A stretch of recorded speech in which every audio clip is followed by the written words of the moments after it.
আসসালামু আলাইকুম ভাই বোন বন্ধুরা, কেমন আছেন আপনারা? আশা করি সকলে ভালো আছেন, সুস্থ আছেন। আমি আলহামদুলিল্লাহ ভালো আছি, সুস্থ আছি আপনাদের দোয়া এবং আল্লাহ পাকের অশেষ রহমতে। এসেছিলাম রংপুর থেকে একটু দূরে গাইবান্ধা ডিস্ট্রিক্টে পলাশবাড়ি থানায় একটি ভিডিও শ্যুট করার জন্য। এর আগেও একদিন আমি আসছিলাম, একটা লোকেশন দেখেছিলাম খুব সুন্দর, ভাবছিলাম হয়তো সেই লোকেশনটা এসে একটু ভিডিও শ্যুট করব, কিন্তু দুঃখের বিষয় এসে দেখি এতে বিপরীত।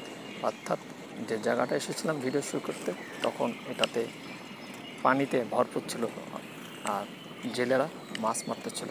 এটা একটা নদী ছিল, সেই আশা নিয়ে এসেছিলাম শ্যুট করতে, কিন্তু এসে দেখি নদীতে একেবারে পানি নেই, জেলেরা মাছও ধরছে না। তাই হতাশা নিয়ে ফিরে যাচ্ছি।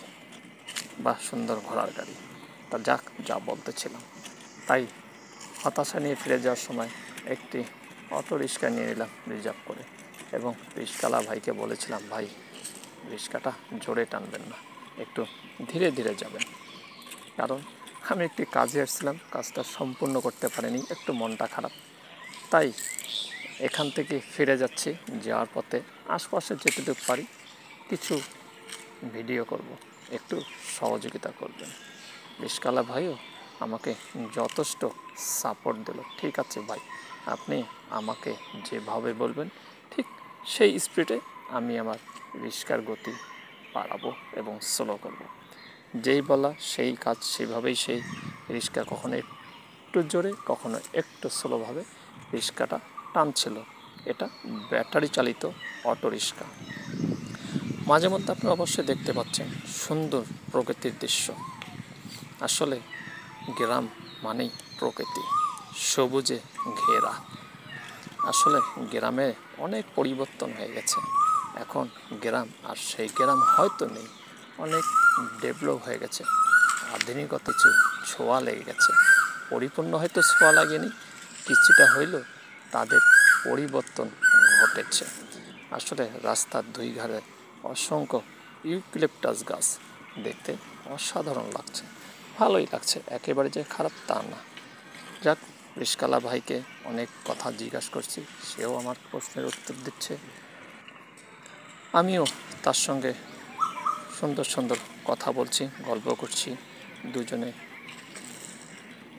তা হয়তো খুব একটা মন ভালো নেই আমার, তারপরেও চেষ্টা করছি কিছু সুন্দর জিনিস আপনাদেরকে দেখানোর। গ্রামের সবুজে ভরা ক্ষেত, আর একটি জিনিস হয়তো আপনাদেরকে দেখানোর চেষ্টা করব, সেটা হচ্ছে পান ক্ষেতের ঘের। আসলে পান যারা চাষ করে তারা এরকম ধান ক্ষেতের মতো খোলামেলা না, একটা ঘেরার মধ্যে সেই ক্ষেতটা থাকে।